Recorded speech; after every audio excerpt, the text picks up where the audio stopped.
بسم اللہ الرحمن الرحیم۔ سراج الدین سکاکی ایک بلند پائے کے عالم تھے۔ وہ کئی علوم کے ماہر سمجھے جاتے تھے۔ مفاتیح العلوم ان کی مشہور کتاب ہے۔ وہ اپنی جوانی میں لوہار تھے اور لوہے کے اوزار بنایا کرتے تھے۔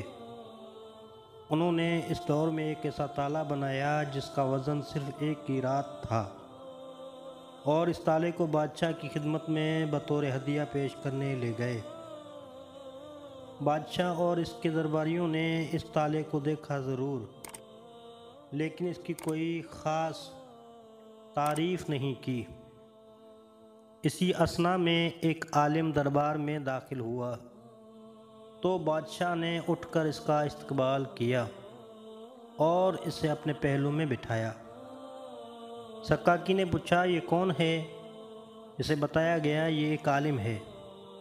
یہ سن کے سوچنے لگے کہ اگر میں بھی عالم ہوتا تو بادشاہ میرا بھی اتنا ہی احترام کرتا جتنا کہ اس عالم کا احترام ہو رہا ہے۔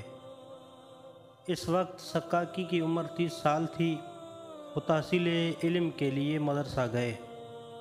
اسے دیکھ کر استاد نے کہا، مجھے پڑھانے سے تو انکار نہیں، مگر تم اس عمر میں کچھ یاد نہیں کر سکو گے۔ سکاکی نے کہا، میں ہر قیمت پر علم حاصل کروں گا۔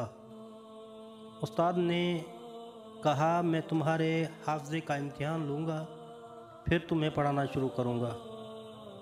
استاد نے امام شافعی کے اجتہادات میں سے ایک مسئلہ اسے سکھایا اور کہا کہ تم عبارت کو یاد کرو۔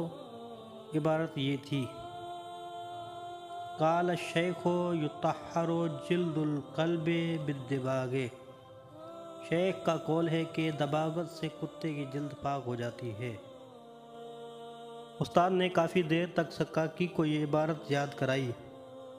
دوسرے دن سکاکی نے اس عبارت کو یوں سنایا، قال الکلب یطہر جلد الشیخ بالدباغ۔ کتے کا قول ہے کہ شیخ کی جلد دباغت سے پاک ہو جاتی ہے۔ مدرسے کے سارے طلباء یہ عبارت سن کر ہنسی سے لوٹ پھوٹ ہو گئے۔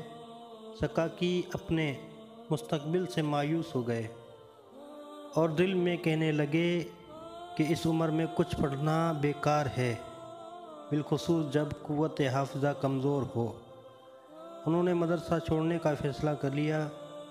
اسی دوران ان کا گزر ایک پہاڑی سے ہوا تو انہوں نے دیکھا کہ پہاڑ سے پانی قطرہ قطرہ نیچے گر رہا ہے۔ جہاں پانی کے قطرے گر رہے ہیں وہاں سخت پتھر ہونے کے باوجود پانی کے مسلسل بوندیں گرنے کی وجہ سے اس پتھر پر نشان پڑ چکا ہے۔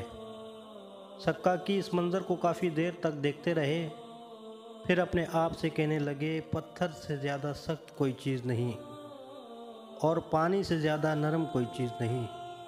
جب نرم پانی کی ایک ایک بوند پڑنے سے سخت پتھر پر نشان پڑ سکتا ہے تو میرا دل و دماغ پتھر سے تو زیادہ سخت نہیں۔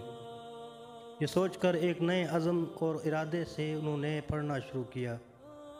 آخرکار چند سالوں کے بعد وہ اپنے زمانے کے مشہور عالم بن گئے۔